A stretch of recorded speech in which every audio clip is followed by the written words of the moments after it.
अस्सलामु अलैकुम वरहमतुल्लाह। वालेकुम अस्सलाम वरहमतुल्लाहि वबरकातुहू। खैरियत से हैं आप? जी अल्हम्दुलिल्लाह, अल्लाह तबारक व तआला का शुक्र एहसान है। आप बताइए, आपका क्या हाल है? जी अल्हम्दुलिल्लाह, मैं भी खैरियत व आफियत से हूँ। मगर आप लोग यहाँ क्यों जमा हुए हैं और क्या कर रहे हैं? ऐ मेरी अजीज बहन, क्या आपको नहीं मालूम है कि आज का दिन हमारे लिए कितना मुबारक और खुशी का दिन है? जी बिल्कुल, हमें मालूम है कि आज 15 अगस्त है, इसलिए स्कूल, मदारिस, कॉलेज, यूनिवर्सिटी में आज के दिन छुट्टी रहती है और बच्चे खुशियाँ मनाते हैं, झंडे लहराते हैं। हरगिज़ नहीं बहन, स्कूल और दीगर मदारिस में आज छुट्टी रहने की वजह से झंडा नहीं लहराया जाता, बल्कि आज का दिन 15 अगस्त 1947 ईस्वी में हमारा देश अंग्रेज़ों की गुलामी से आज़ाद हुआ था। इसलिए हम तमाम हिंदुस्तानी जश्न आज़ादी मनाते हैं। अच्छा, तो ये बताइए कि 15 अगस्त को क्या कहते हैं? 15 अगस्त को उर्दू में यौम आज़ादी और इंग्लिश में इंडिपेंडेंस डे कहते हैं। अच्छा मेरी बहन, ये बात तो मेरे समझ में आ गई कि 15 अगस्त सन 1947 ईस्वी में हमारा मुल्क हिंदुस्तान अंग्रेज़ों की ग़ुलामी से आज़ाद हुआ था, इसलिए आज के दिन हम लोग जश्न आज़ादी मनाते हैं और झंडा लहराते हैं। मगर ये बात मेरे दिल में खटकती है कि झंडे में जो 3 रंग हैं, उसके बीच में नीले रंग का चक्र क्यों बना हुआ है और उससे हमें क्या पैगाम मिलता है? हमारे मुल्क के परचम में 3 रंग की पट्टियां हैं, जिसके दरमियान में नीले रंग का चक्र बना हुआ है। उस तिरंगे की तख्लीक 22 जुलाई 1947 ईस्वी में हिंदुस्तानी कॉन्फ्रेंस की मीटिंग में उसको मंजूरी दी गई थी। इस तिरंगे में 3 चौड़ी पट्टियां हैं, जिसमें सबसे ऊपर जाफरानी रंग यानी ऑरेंज कलर की पट्टी है और बीच में सफ़ेद और नीचे हरे कलर की, और बीच वाली सफ़ेद पट्टी में नीले रंग का चक्र बना हुआ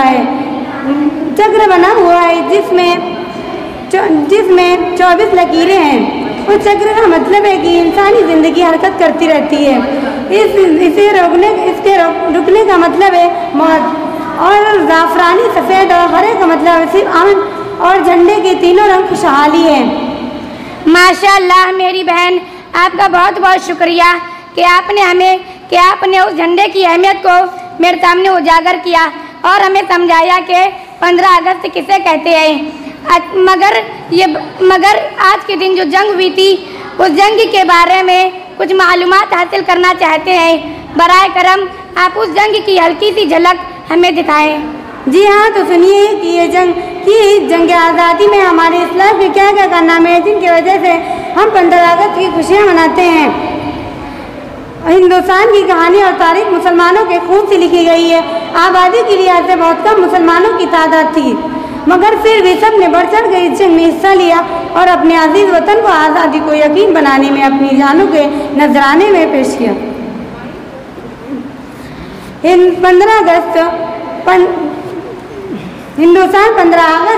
1947 को आज़ाद हुआ था। अंग्रेज़ों ने हिंदुस्तान को तकरीबन 200 साल तक गुलाम बनाए रखा। पहले हिंदुस्तानी आपस में बटे हुए थे, आपस में लड़ते झगड़ते थे। अंग्रेज़ों ने हिंदुस्तानियों की इसे आपसी फूट का फ़ायदा उठाया और आहिस्ता आहिस्ता सारी हिंदुस्तान पर कब्जा कर लिया। फिर अंग्रेज़ हिंदुस्तान आए तिजारत की गर्ज से और यहाँ पर काबिज हो गए और लौट घसीट करने लगे और उनके महल्ले उजाड़ दिए गए और मसाजिदें वीरान कर दिए गए और नाक गोलियाँ चलाई। दिल्ली के दरख्तों पर फांसी के फंदे लटका दिए। मौलाना शौकत अली खान ने आज़ादी के खातिर दर्दनाक सज़ाओं को बर्दाश्त किया और वो कई साल जेल में रहे। इसी तरह हिंदुस्तानियों के दिल में अपना देश आज़ाद करने का ख्याल पैदा हुआ। हिंदुस्तानियों ने अपनी आज़ादी की पहली जंग 1857 ईस्वी में लड़ी, जिसे अंग्रेज़ों ने गदर का नाम दे दिया। हिंदुस्तानियों ने गदर का नाम दे दिया। फिर यह जंग नाकाम हुई। 30-40 साल के बाद हिंदुस्तानियों ने दोबारा जद्दोजहद शुरू कर दी। महात्मा गांधी ने जद्दोजहद को एक नया रंग दिया।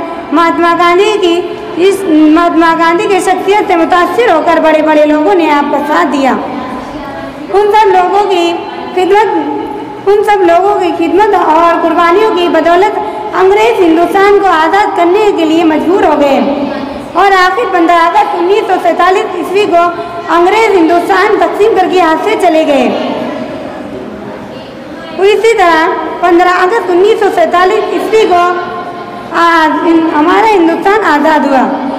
इसीलिए हम सभी हिंदुस्तानी 15 अगस्त को इसी खास दिन की याद में खुशियाँ मनाते हैं जो यौम आज़ादी के नाम से जाना जाता है। हमें फ़ख्र है कि हम हिंदुस्तानी हैं, इस मुल्क के रहने वाले हैं, जिसके बारे में अल्लामा इकबाल ने कहा था, सारे जहाँ से अच्छा हिंदुस्ता हमारा, हम बुलबुले हैं इसके ये गुलसिता हमारा।